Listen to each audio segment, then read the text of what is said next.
Okay, there's probably nobody watching because it's late night now, but I thought I would just do a quick end the day update of day one of what I'm going to call the Derek Sloan crawl.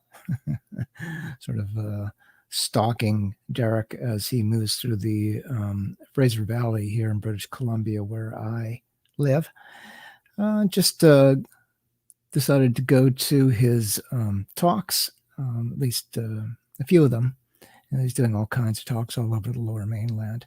But I thought I would go to a few of them and not only sort of talk to Derek, but also talk to the people who are showing up to listen to him and consider whether or not they want to vote for him in terms of being the leader of the Conservative Party of Canada, and sort of offer my sort of opinion on that in terms of what it means to be,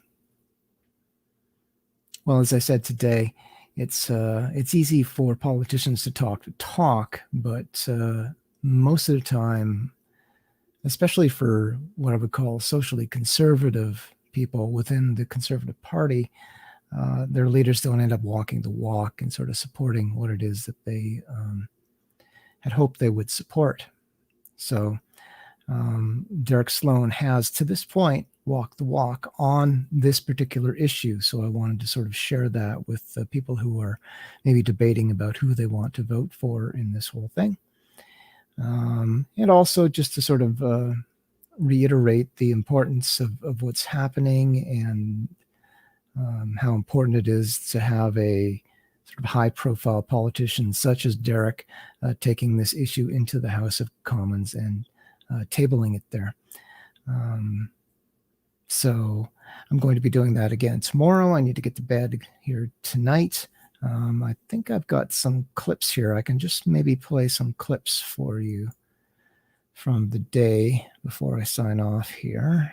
If I can find it. There we are.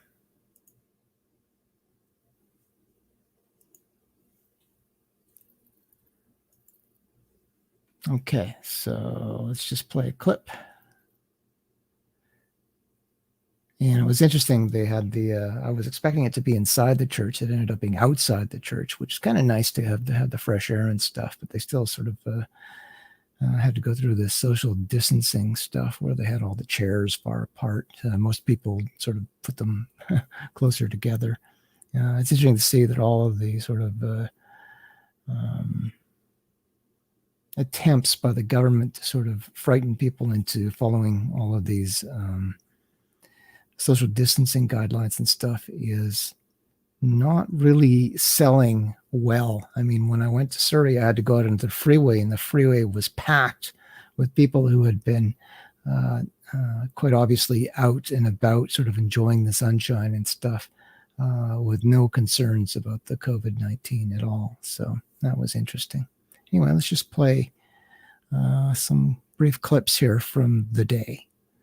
And bear with me if I seem a little tired. It's been a long day. And forgive my hair. I didn't have time to do my hair properly. So, okay. We are here at the Cedar Grove Church in Surrey for the Derek Sloan meet and greet. I'm here with Jesse Benny, who has done some people will know, has done some artwork for me over the years now. I guess it's been a couple of years. So we're here waiting for Derek Sloan, see what he's got to say, maybe talk to him about the national inquiry that he's agreed to sponsor. And yeah, just see what happens. I've planned to sort of follow him during his Fraser Valley tour here through 3 of his different dates. I don't know if he's going to be thrilled about that, but you know me. So, anything to say, Jesse? How's it going, everyone? No one usually sees me, so it's the first time. So that's how I look. You know. So yeah, just I'll show you what's going on here. There you go. You can see they've got the chairs set up outside. People are pulling the chairs together because they're not frightened to death of the virus. Neither am I. So we're still waiting. I need one of those things, clamp things. Yeah. Selfie stick.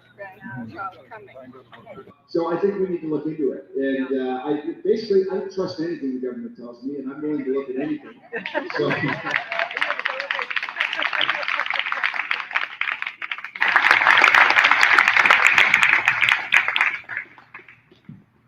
speaking of the pharmaceutical industry, my name is Jen Smith. I am a transgender activist and public speaker in British Columbia. I've been busy for about a little over 3 years now trying to raise public awareness to what is happening to our most vulnerable children in terms of kids with autism, foster kids, other kids with psychological and emotional problems. I've also been speaking in churches all across British Columbia, trying to speak on behalf of the rights of Christian parents to say no to the gender ideology that is going on in schools.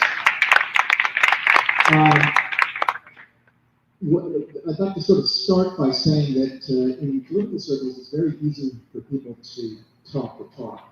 But what we see in politics is a lot of political leaders unwilling to walk the walk.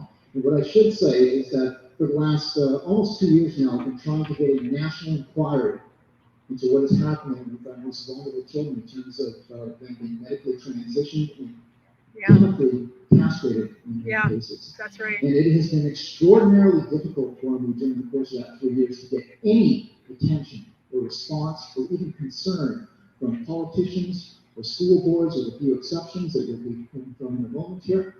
And what I'd like to start with is just to say thank you, because you were the first politician in Canada to actually support my call for a national inquiry. So you were willing to walk the walk. So I want to say thank you for that.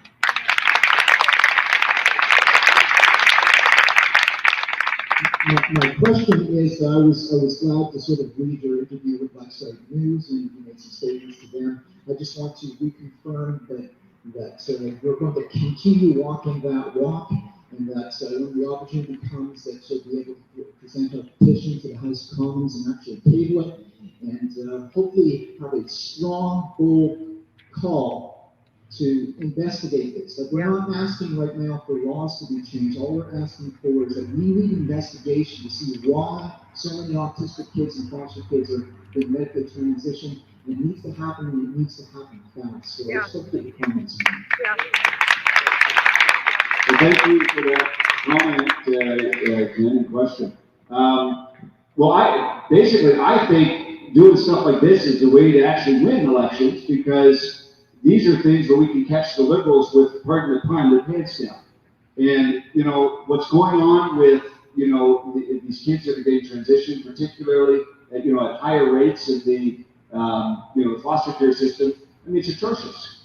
And it's so easy to show how this is outrageous. And I think that there's nothing wrong. This has all the elements of something we should be doing. It's kids who are in vulnerable positions, and it's an entrenched ideology that the Liberals are forcing down everyone else's throat. Yeah. So this is, I don't like the gender ideology, sex ed anyways, and this is great proof as to why it's harmful and damaging. So to me, this is something that not only should we do it, we must do it to battle what the Liberals are doing. And if we don't do it, we're just going to let them push us into a corner more and more and more. This is exactly the type of thing that shows that their ideology is harming people and it's hurting children. Yeah. So, I don't care what your beliefs are, this is exactly the type of thing that we should be doing. So thank you.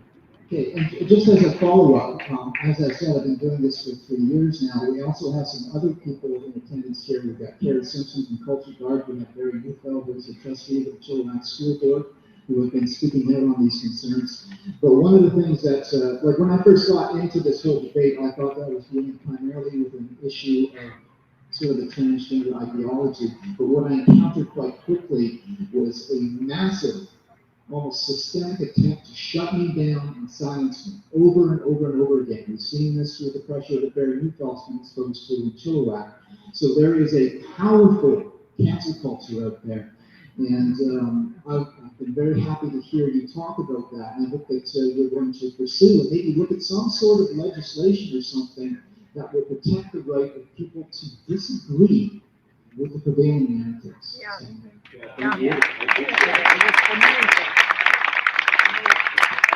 Well, the great thing is that you can cancel almost everybody, but it's pretty hard to cancel, for example, the president of the country or the prime minister of the country. And we're seeing that with right now down south. But I'm very upset with the censorship that we're seeing, and I will do everything in my power to make sure it doesn't happen because I hate it. And thank you.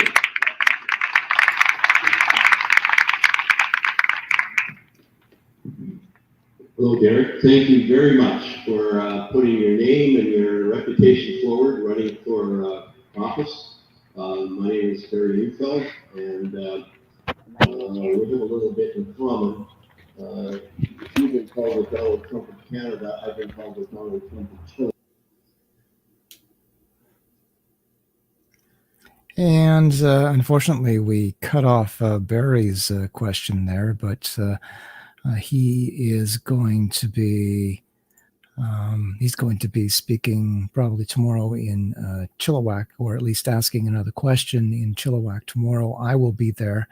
I will maybe try to approach this in a different way tomorrow. And hopefully I'm going to try to get a one-on-one live stream with Derek and maybe ask just a few questions and broadcast them live on YouTube and Facebook for everybody. So it's been a long day. It's going to be a long day tomorrow. So I thought I would just give you a quick update, and we'll see what happens tomorrow. So talk to you all then. Bye.